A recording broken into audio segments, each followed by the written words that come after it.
Great. Well, first thing to say is welcome to everybody and thanks for joining us today. My name is Sarah James. I'm the Digital Content and Communications Officer for the Aga Khan Foundation based in the UK, and I'm joined today by Garmon, who is the Director for the Centre of Integrated Design and Associate Professor of Practice at UTA. And I'm also joined by Katie Krummeck, who is an educational designer based in Portland, Oregon. So thank you both. Before we begin, thank you for taking time out of your busy schedules to talk to me in what's quite early in the morning for you guys, I believe, but is afternoon here. So thank you. Thanks for having us. Sorry. I said thanks for having us.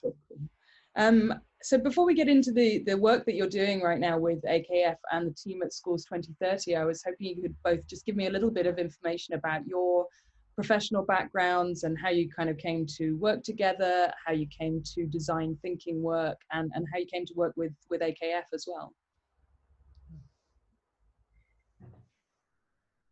Katie, you want to go first? Yeah, sure. Great. So I have been kind of across my career involved in education, specifically in the United States, K-12 education. So I started my career getting my teaching credential, and I was certified to teach secondary English and social studies.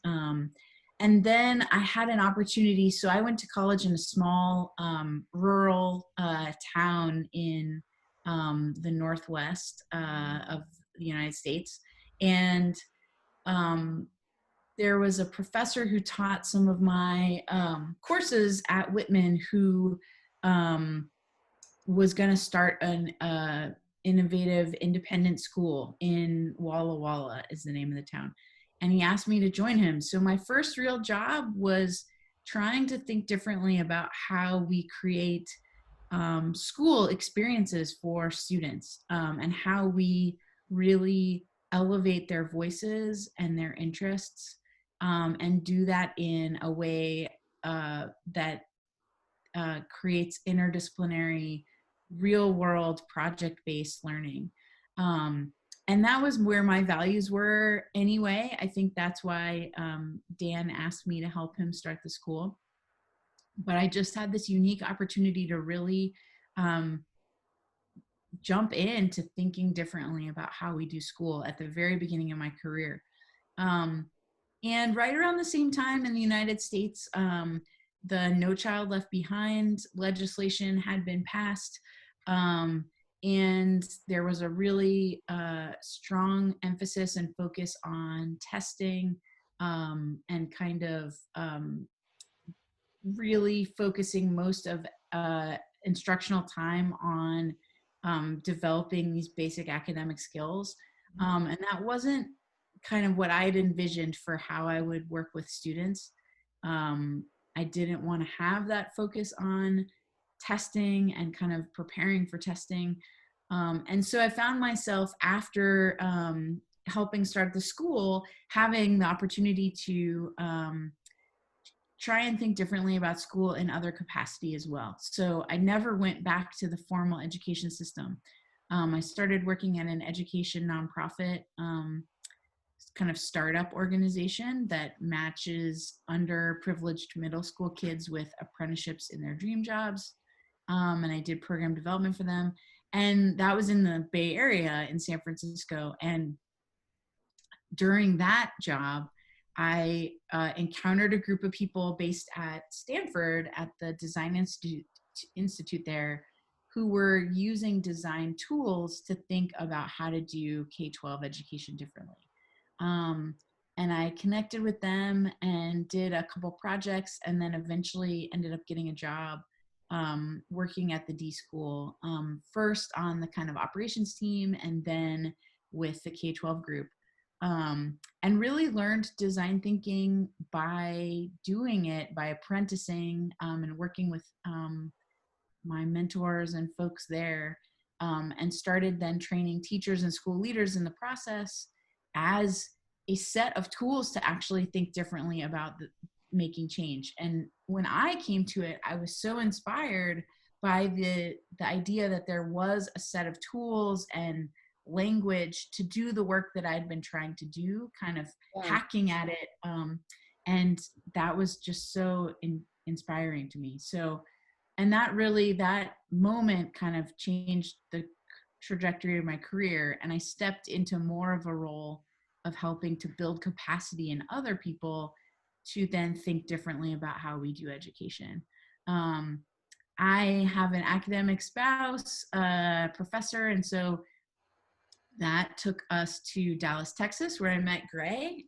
We worked together at Southern Methodist University on a small team, and he'll talk about his role there. I was working in the collegiate makerspace and collaborating with Gray on running trainings and facilitating projects around human-centered design in the community.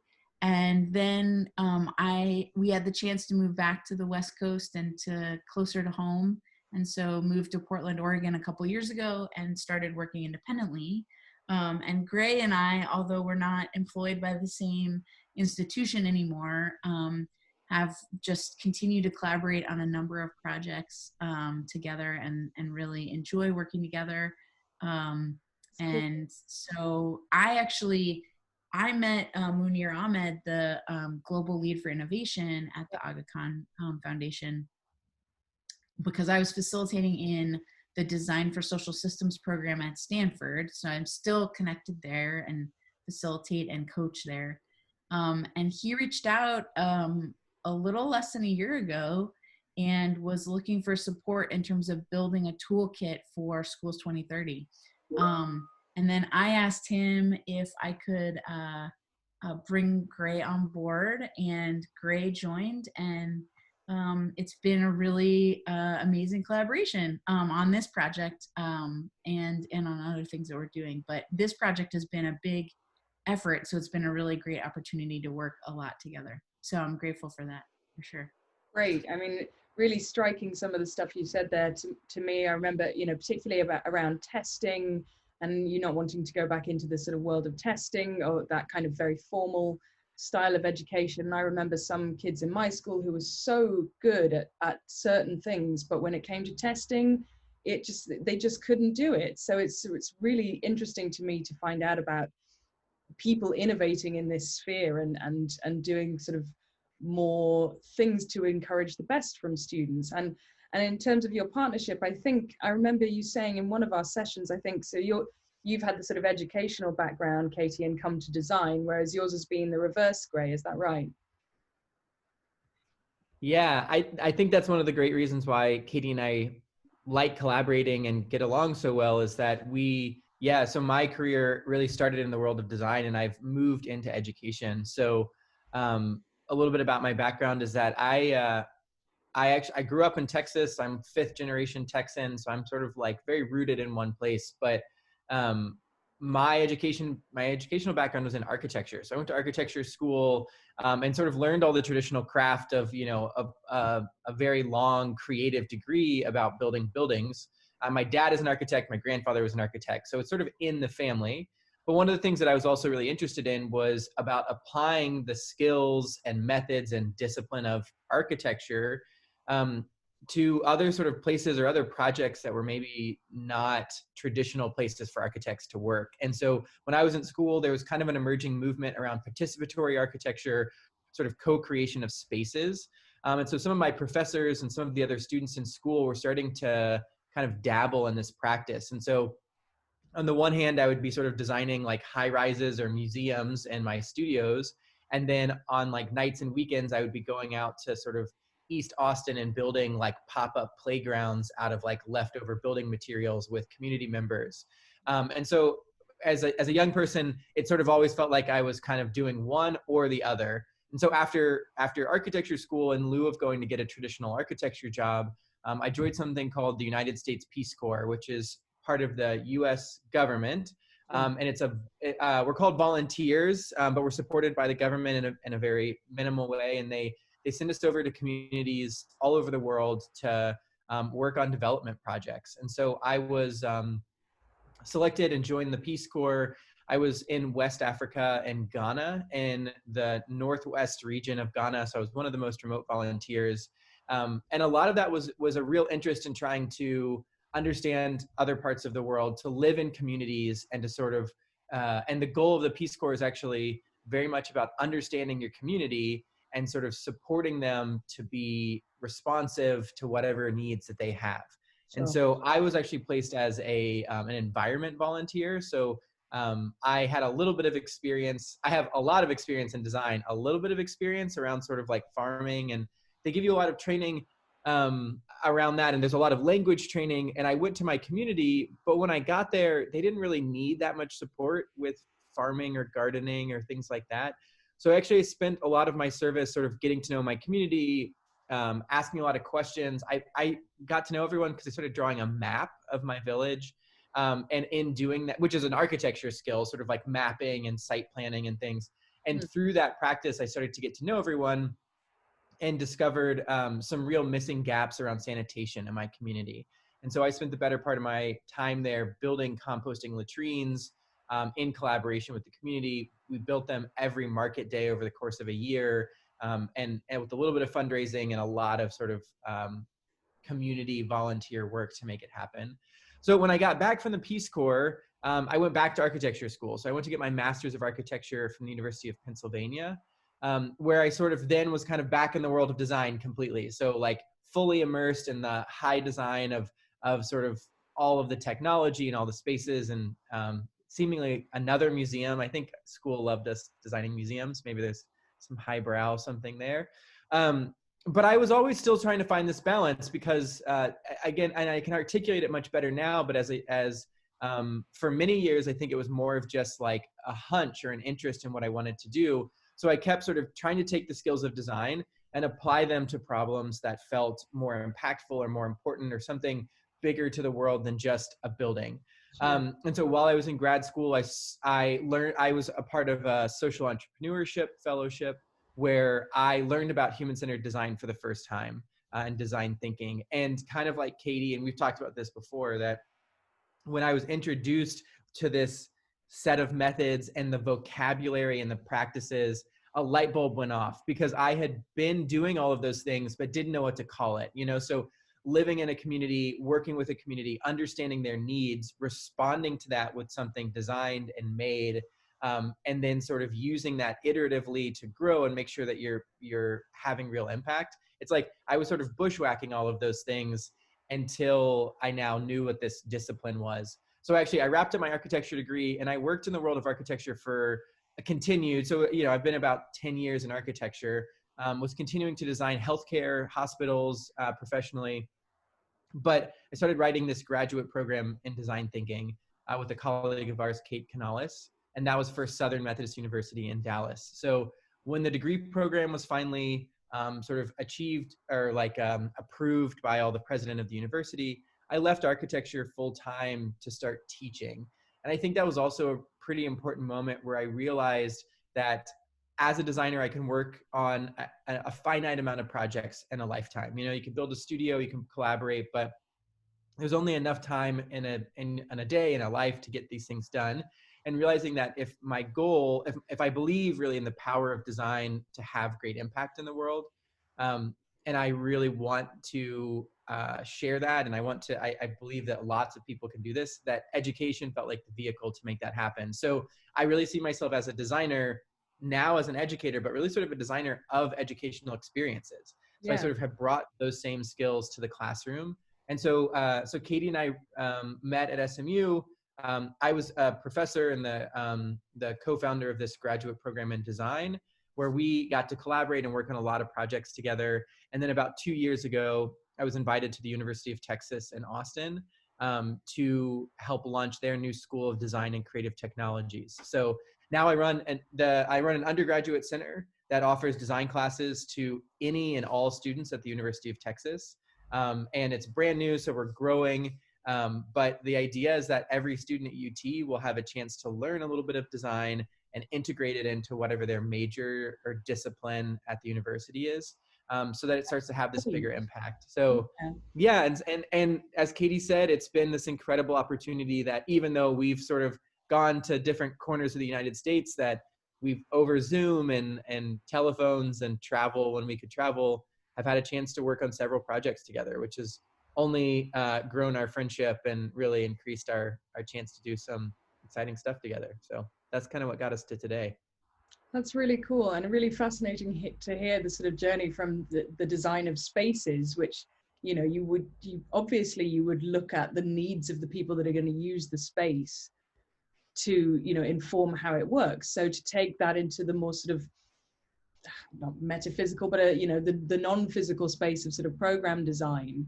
But I think what I'm hearing is that the situation you're sort of both in now really is that you're using these sort of skills and experiences to impart that knowledge to other people to make their work more, you know, more sustainable, more relevant, more useful to whatever it is they're doing, which is really cool.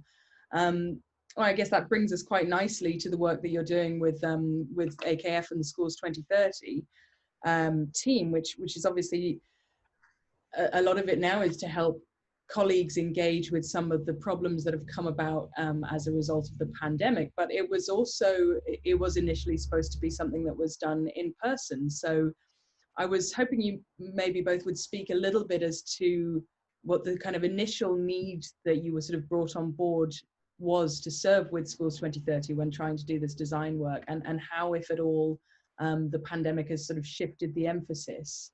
So, Katie, why don't you start us off? Yeah.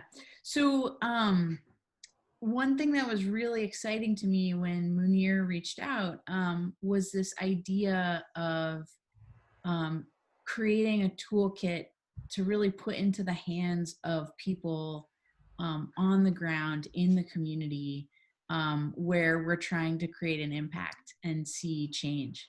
And so instead of a kind of top-down approach where someone comes into the community and tells people what the problem is, we're really empowering people to identify the problems that they want to solve or need to solve, and then think creatively about how to solve them. And so both were kind of ceding power or empowering those people, and that what Gray and I can contribute is giving them a set of tools that we know can accelerate and amplify that impact. Because I think sometimes it's hard when you're immersed in the situation and you're facing the challenges that your community is facing to step back and get some creative perspective. And these tools can really help to organize people's thinking and their actions to help them to get that perspective. So the idea of empowering those people was really exciting. And, you know, I think there's a lot of conversation right now in the world of design about power and who has power and who should be making these design decisions. And the field of design has been traditionally for many years kind of cloistered away. There were the designers who were kind of in their studio cooking up solutions to things or building buildings, and then they would kind of reveal those things to the world, and we would live with them for better or worse. And design thinking and human-centered design is trying to democratize that, and this toolkit is really pushing those tools into the hands of the people most central to the community and to the problem. And so I think that's really exciting. Maybe I'll hand it to Gray in terms of just talking about in this environment in the pandemic and responding obviously to anything I just said too. No, that was great, Katie. I was actually thinking a lot about the learning experiences themselves that we created. So Sarah, you mentioned that, yes, the original intention was for these to be in-person trainings, to have 4 of them across the world.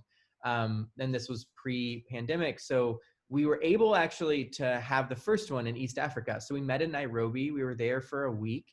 And it was this incredible opportunity. It was Kenya, Tanzania, and Uganda. Is that right? Yes. And we were all together in Nairobi, and it was great to be able to sort of have and build this kind of physical in-person classroom experience, which Katie and I both have a lot of experience with, both as teachers and as facilitators consultants. And so it went really well. And I think what it helped us to understand is that we got a chance to sort of engage with the individuals and the culture of the Aga Khan Foundation, which we knew a little bit through Andy and Munir, but it was wonderful to have everyone in the same space to see how these tools would work and sort of be engaged with the audience that we were working with. And we were incredibly encouraged. I mean, it's one of the most engaged, one of the most receptive, one of the most responsive and creative groups that Katie and I have ever worked with in the world, like of all the teachers, of all the corporations, all of those things. And so what we also learned along the way is as designers, we're making these tools, and they are sophisticated, they are robust, but we see them as prototypes. So we are still looking for deeper understanding. Is this working? Is this language correct? Are you stuck? Are you feeling creative? What is it? So we were able to actually learn so much together in that space. So it's less of like, we're the teacher, you're the student. It's like, actually, we're all the designers. So let's do this together. So I think when the time has now shifted for us to do this digitally, I think what we decided, and I'm excited about this, is that we still held on to those core values of teaching and learning and design education to say, this is about building community. This is about collaboration. This is about, learning and practicing the skills of empathy to understand people, making things, being creative together in a digital space, and putting that now onto Zoom, onto the internet. I think really interestingly, Katie and I have been working remotely since Katie moved to Portland and I moved to Austin. So I think we leaned into a lot of the skills and practices that we were inherently doing to get our own creative work done. Yeah. And then we leaned into all the things that we know make a great classroom, and made the most of it in Zoom. So we've been using some digital tools like Mural and Google Suites. We have PDFs and PowerPoints, but we've also been learning how to kind of play games to get everyone engaged and warmed up using things like Zoom. We do a lot of drawing. And I think that what we've also found is that the Zoom meetings are only a portion of the work, and that there's really a lot of, it's a lot of homework. I mean, to sort of use a classroom term, but there's a lot of practice. And I think the big thing with design thinking is that there is theory, there is understanding, there's sort of a lecture, and you can kind of learn it. But truly, it is a discipline that requires or demands practice. And so really what we've been trying to do, which we would do in the classroom together or in the classroom over the internet, is that we establish that base foundation of understanding, and then we hand it off to all of the teams around the world to practice every week. And I think what we started to, and sometimes that was just practicing how to use the digital tools. That was in the beginning. Now we're practicing how to use the design tools and the toolkit for educators. And we're seeing that it's working, and it's really exciting, and the quality of the work has not diminished. And we're having to navigate what it means to work online, with the fact that, family members are walking by, and we've got dogs and cats and, and all the other parts of life. But it's been very exciting, and the group from Aga Khan is exceptional. So. And there's what, 35 plus participants on most of the calls. So even managing that in the digital space is, has been a bit of a challenge, I suspect, for you both. But I think what's really great about what you're both saying is that, Katie, you talked about the power, the sort of this top-down power that, previously design used to have. That there you go, there's a building now, enjoy it. And is that really the way that the world wants to sort of work? And you, Gray, you're sort of saying that it's so important to the concept of human-centered design that it comes from, from that person. And your processes with working with our teams are showing that you're still hands-on refining your own process of how you do it. Well, one of the things you mentioned actually was the sort of homework, that hands-on thing that people need to go away and do to in order to be any good at this sort of stuff. It is very hands-on, and they have to sort of go away and do various bits. And one of the things that has happened fairly recently was this very much a home-working part of the exercise, which was collecting feedback. So we went through, and I'll speak a little bit more at various stages about the different processes, perhaps in a later article, but we've gone through this define and generate phase recently, and that it seemed to me quite an important sort of pivotal stage between collecting feedback. So the participants went out and collected, they had phone calls with teachers, with students, with other designers, other education professionals, even with ministry, employees, people working at government level, and found out what are the sort of issues that you're facing right now. And they've been using that to inform how they're now going to be creating sort of ideas and solutions and ultimately actionable steps for designing new programs. So I wondered if you could speak a little bit as to the importance of this stage, or even do you think it's the most important stage? Do you think that there's a different stage that you consider to be more important than this? Gray, why don't you start this time? Yeah, sure. I can take this one off. So it's a great question. Which phase is most important? I don't, maybe as like some sort of parent, I'm like, I like all of them equally. I can't decide. I think what I'll respond to kind of two things. I do genuinely think that every phase of the design process is quite important. And also, I really love the design process because it's iterative and cyclical, which means that at every phase you will have it, like the work that you do in every phase, you'll have a chance to make something and test something and get more feedback. So it allows you to not sort of say like, have I done this phase perfectly? Because if it's not perfect, then I can't move forward. In fact, it's like, have we done good enough that we can move forward so that we can go back to our stakeholders, or we can make something and get some feedback, or we can spend some time refining our ideas. So I like that it sort of, it allows growth over time with more effort and practice. And so at the moment you said that we're in this kind of define and generate phase. And why I really like these particular phases is, as you said, we've been gathering information, sort of doing research and talking to people, that every group has been talking to individuals in their community. So as a team, as a global team and a project, we started with something large, like reimagining learning at home during COVID-19, which is big, very big, and also true for everyone around the world at the moment. But the reason why we do that research and why we talk to the people in our communities is that it helps us to refine that challenge to be more specific to the needs of the context that each team is in, And so that's different for Austin, Texas, and Portland, and Kyrgyzstan, and Portugal, and Tanzania. And so what it's allowed them to do in this design, in the define phase, is that they've taken all this research and all this feedback that they've collected, and they've started to refine their problems to the specific needs that they can respond to now in this moment, right? And learning at home in the summer of 2020 and those things. And so what we found is that the teams have started to narrow in on some very specific challenges. It's around confidence and tools for parents who are having to teach at home and have never done this before. And some wonderful stories where they met and talked with a seasoned, an experienced teacher who is also a mother who's now at home and having to teach her kids at home and is having just as hard of a time as the person who's never taught, because we realize that teaching at home is not the same as, it's not just like home school. I mean, you're having to reimagine this from the ground up. So we're learning a lot and we've learned things that sometimes there are actually just issues around technology. And if you can solve around the technology, then you get to deeper learning outcomes. If you can solve around issues of hygiene and safety, you can get to better learning at home. So each team has found their own avenue.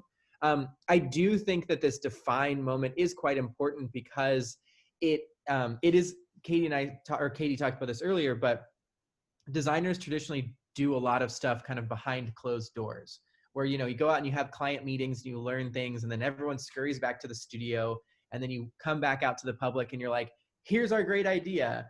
And what they're really doing is that synthesis and define work kind of in secret. And what we do in this design process is we say, okay, we're going to make this very forward and we're going to do it together. And what they're trying to say is, I've talked to a bunch of people, I've heard a lot of what they say. Now I need to understand, what does this mean? And how is this relevant to this project, and why does it matter? And so the define phase is very important in that way, that it allows them to refine and redefine their challenges to be more specific. And then that gets them to this generate phase, which is, I think often people, I don't know if it's more important, but people love generate because it's about coming up with a lot of ideas. I think it's sort of seen as the traditional creativity moment where it's like, or it's brainstorms and Post-it notes and wild ideas. And you're like, I've got it. The solution to education is like a giraffe that rides in a hot air balloon, but it's got like laser Wi-Fi technology. And you're like, great, this is very fun. And so people respond really well to that. I think it's exciting as a human, as a person, to feel very creative in that way. And so it's a really wonderful moment. I think we're seeing the teams respond to that as well. So yeah, so I don't know which one is most important. I'll hand it over to Katie to see what you think, but I do think it's a really special moment that the teams are in right now as they're sort of reimagining their challenges and moving on to big ideas. As you said, very sort of dynamic as well. Everybody sort of working together, thinking things, you know, like, what's the phrase? There's no bad ideas in brainstorming, is there? And you can just keep refining. But go ahead, Katie. Yeah. I think just what I'll add to that is that that defined moment is really just to build on what Gray was saying, is the moment that you're identifying the opportunity and kind of redefining the problem for your team and your understanding. And so that's the moment to kind of reframe your assumptions about what the problem might be for your stakeholders. And so it is, you know, I think I agree with Gray that all the steps of the process are very important, but define as that pivotal moment where you're kind of shaping the trajectory based on what you learned from empathizing with your stakeholders. And then the other thing that happens in the design process is that people, I think, naturally are problem solvers. I think especially people who work in education or work in development work are naturally kind of interested in solving problems. And the thing that we do in the design process is we ask people to hold off on solving the problem until the generate phase. And so it can also be, I think, a really like a big release, you know, to finally get to start to solve the problem, because Gray and I have been saying, don't solve the problem. And so that can be really like a very energizing moment to finally kind of get into like, what are we going to actually do about this? So yeah, it is a great part of the, or just moment in the design process. And I'm really excited about what's to come in terms of now trying to select the idea that you feel like has the most potential to improve outcomes, and really start to experiment with it and prototype and understand, like, was what we were thinking is going to matter for our users, is it actually going to solve the problem for them? So excited for that work ahead as well. Well, thank you both. It's really exciting, and I felt really privileged to have been a part of it, even sort of as an observer. But I suppose now we're sort of talking about the future. So it would be good just, you know, before we wrap up, to have a little bit on both of your thoughts about what you see in general as being different in the education environment post-COVID. Do you think that the world is going to sort of learn some of the lessons that we, you know, seem so sort of obvious to us because lockdown has been so difficult for so many people to handle, and it's really thrust into a lot of families' eyes the challenges that educators face, and they're just doing it one-on-one with their own children. And so it would be a real shame if the world didn't sort of take this opportunity to learn some lessons and try and, as the phrase is going, build back better. So I wanted just to get both of your take on what your sort of hopes are for this post-COVID world in terms of education, and how this work you've been doing, particularly with Schools 2030, is going to inform that. Yeah, great, go for it. Yeah, I might, because I've been thinking about this as well, which is, and how it relates to design. So, you know, as a designer, I believe in the power of these tools and the impact they can have in the world. And a big part of the design thinking process is about starting with empathy. So gaining a deeper understanding with empathy of what the challenges and struggles are. And then as a designer, you respond to that. You try to make meaning of it, and then you respond by putting something back out into the world, ideally, just as you said, about making it better, about improving human experiences. And I wonder a lot around this moment of so many parents and family members and caregivers and students all having to learn from home, I hope builds a lot of empathy for the fact that the educational system is difficult, that this is not easy, that maybe it wasn't perfect to begin with, even prior, like we're now sort of seeing it in a new light, which then if you look at it through the lens of as like a designer, as a design process, we have not sort of like invented design from scratch. We're sort of borrowing these practices from other places. So really naturally, what we were seeing in the world was that people have empathy, they understand something, they respond to something new. And we're like, oh, that's a design process, I think. So if the world is now having a lot of empathy around what education means, what educators are doing, what students need, then my hope is that sort of like intuitively, we are responding with empathy to build back something better. And I think for those of us that are able to have these moments and teach, and those who are learning, realize that can be even better if you are given some methods and tools to understand what's happening, to reimagine this, and to know how to build and test and iterate.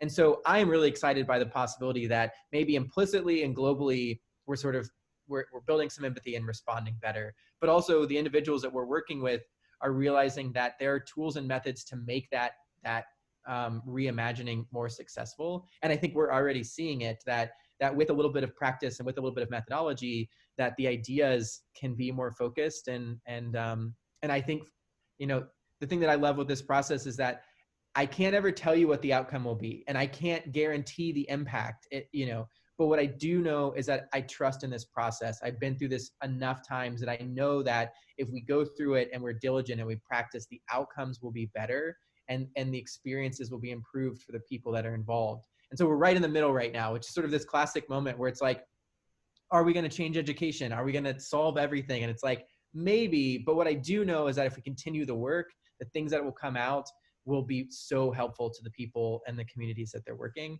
And so I am really excited and optimistic, both globally, but really excited and optimistic for the Aga Khan teams that we're working with and the communities that they're going to be a part of, and the trainings and the teachers, and sort of the fact that hopefully it will only grow exponentially in this learning and methods and tools. So that's, yeah, I look forward to what's to come. Yeah. So great. I think for me, thinking about just to build on what Gray was saying, like the whole world, we've faced just unprecedented circumstances and are still facing that in this moment. And I think obviously that can be incredibly overwhelming. Like you lose your daily routines, and you lose your rituals and celebrations and holidays and graduations and weddings and everything that we were anticipating that kind of helps us to anchor into our life just was gone, all of a sudden. And I think one thing to build on what Gray was saying that the design process can help with is to just help us move forward, and not move forward to the end of the finish line, because we don't know when we're going to not be in lockdown. And we don't know what it's going to be like when school comes back in session. And how we're going to have to respond, if the viral numbers continue to grow and things like that. But the design process can help you to at least move forward a little bit. And by moving forward a little bit and continuing to move forward a little bit, eventually you get to a conclusion that is hopefully a better outcome. But you don't have to carry the burden of having all the answers right now. And I think for school leaders, for teachers, for families, trying to help give some relief from that burden, I think is a really important opportunity that we can lend with this toolkit that we have, and trying to share it with everyone. So that's one thing that I've been thinking about a lot, is just trying to help people to not feel like they have to have all the answers, but they have a process instead. So. To me, that's so powerfully optimistic from both of you. I really appreciate that, this idea that it doesn't matter that we don't know what the outcomes are going to be. The point is that we are all together working on it and learning from each other and sharing this experience, and we can hopefully just move the needle a little bit further. Well, that's everything. Thank you both very, very much for taking the time this afternoon. And thank you to everybody who's watching, and we hope you found it informative, and we look forward to updating you in the coming weeks about this work with these two great people. So thank you very much, both of you. Thank you.